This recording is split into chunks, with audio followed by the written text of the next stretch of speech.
بغدادی صاحب، آپ سے گفتگو کا آغاز کرتے ہوں۔ آج جو ہم قرآن کریم کے حوالے سے اور رمضان کے ایک رشتے کے حوالے سے بات کریں گے، میں چاہوں گی آپ گفتگو کا آغاز بھی کریں کہ جو رشتہ ہے یہ کتنا گہرا رشتہ ہے۔ بے شک بے شک جی، بسم اللہ الرحمن الرحیم۔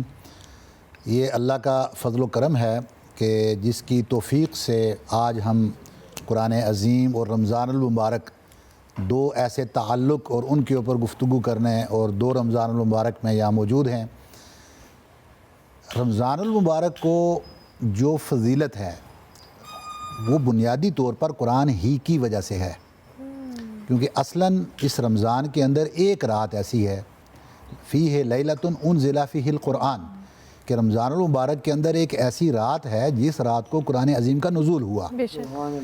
اچھا، وہ ہے کون سی؟ انا انزلناہ فی لیلۃ القدر، وہ شب قدر کی اور لیلۃ القدر وہ رات ہے۔ اب یہ جو ایک رات تھی، خیر من الف شہر، 1000 مہینے کی عبادات سے یا 1000 راتوں سے افضل رات ہے۔ اب کیوں ہوئی؟ اس کے اندر قرآن عظیم کو اللہ رب العزت نے آسمان نے دنیا کے اوپر نازل کیا لوح محفوظ سے۔ قرآن عظیم کے نزول کے 2 مرحلے ہیں۔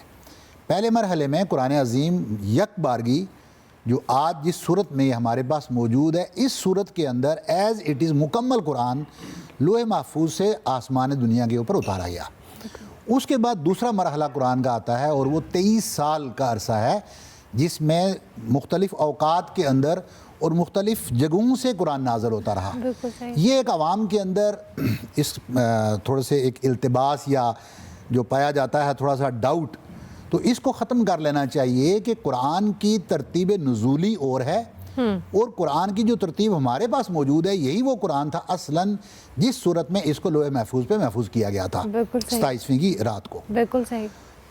تھوڑا تھوڑا کر کے کیوں نازل ہوتا رہا اور مختلف جگہوں سے کیوں نازل ہوتا رہا، اس کی بہت ساری حکمتیں ہیں، لیکن ایک حکمت جو محبت والی ہے وہ یہ ہے کہ جب یہ قرآن حضور علیہ الصلوۃ والسلام کے اوپر نازل ہو رہا تھا، وہ زمانہ تھا جس میں آپ علیہ الصلوۃ والسلام کفار کے سامنے موجود تھے، پورا معاشرہ جاہلیت کے اندر ڈوبا ہوا تھا، آپ علیہ الصلوۃ والسلام کے اوپر ظلم و ستم ہوتے تھے۔ ایک تو یہ تھا کہ آپ کی تسلی اور تشفی میں، اور پھر کفار کی طرف سے مختلف سوالات پوچھے جاتے تھے، تو اس وقت قبل اس کے کہ حضور علیہ الصلوۃ والسلام جواب دیں، جو سوال پوچھا جاتا اس کے جواب میں اللہ رب العزت وہ قرآن عظیم کی وہ آیات نازل فرما دیتا۔ تو یہ اس کی ایک شان کی مختلف حکمتوں میں سے ایک حکمت یہ تھی۔ اب کیونکہ رمضان المبارک کے اندر قرآن نازل ہوا تو جبریل امین حضور علیہ الصلوۃ والسلام کے ساتھ قرآن عظیم کا دورہ فرمایا کرتے تھے، لیکن آخری حیات میں اور رمضان کے اندر یہ 2 بار اس قرآن کو ریپیٹ کیا گیا۔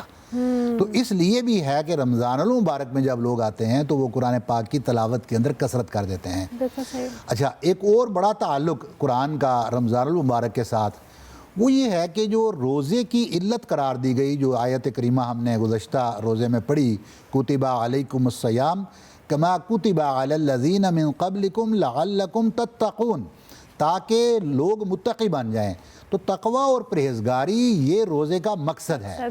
تو قرآن عظیم کیا ہے؟ ھدی للمتقین، وہ متقین کے لیے ہدایت ہے۔ تو گویا جی کہ جو رمضان کے ذریعے، روزے کے ذریعے اپنا تزکیہ تصفیہ کر کے اپنے اخلاق کو سنوار کے وہ تقوی اختیار کرتے ہیں، ان کے لیے قرآن عظیم ہدایت کا راستہ بن جاتا ہے۔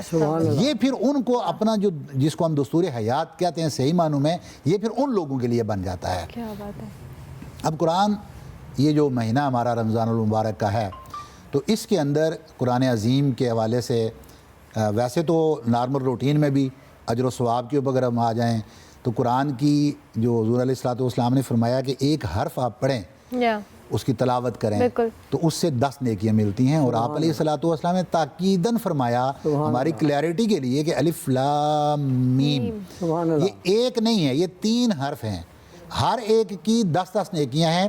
صرف الف لام میم کی تلاوت کر لینے سے 30 نیکیاں آپ کو ملیں گی۔ اور ہم نے دوسری طرف کل قرآن کے فضائل اور برکات میں یہ سنا احادیث مبارکہ کے ذریعے کہ اگر عام روٹین میں جو کام آپ کرتے ہیں وہی کام رمضان المبارک میں کریں گے، نفل ہوگا تو یہاں پر فرض جتنا اس کا ثواب ملے گا، عام فرض ہے تو رمضان المبارک میں 70 اور 700 گنا تک بڑھ کر اس فرض کا اجر ملے گا. تو وہی قرآن پاک جب رمضان میں ہم اس کی تلاوت کریں گے تو اس کا اجر و ثواب بھی کئی گنا بڑھ جاتا ہے, اور پھر انسان کے اندر ظاہر ہے اس قرآن کی تلاوت کے اثرات بھی اتنے ہی زیادہ ہوتے ہیں. بیسیکلی ایک انوائرمنٹ بنتی ہے نا, ہم جب کوئی کام کرتے ہیں, دیکھیں عام دنوں میں دن سب برابر ہیں, عید کا دن باقی تمام دنوں سے مختلف کیوں ہو جاتا ہے؟ اس کو مختلف بنانے والی وہ انوائرمنٹ ہے, ورنہ تو وہ بھی ایک دن ہے عام دنوں کی طرح. ایون رمضان میں بھی ایک انوائرمنٹ کریٹ ہوتا ہے کہ آپ کا بالکل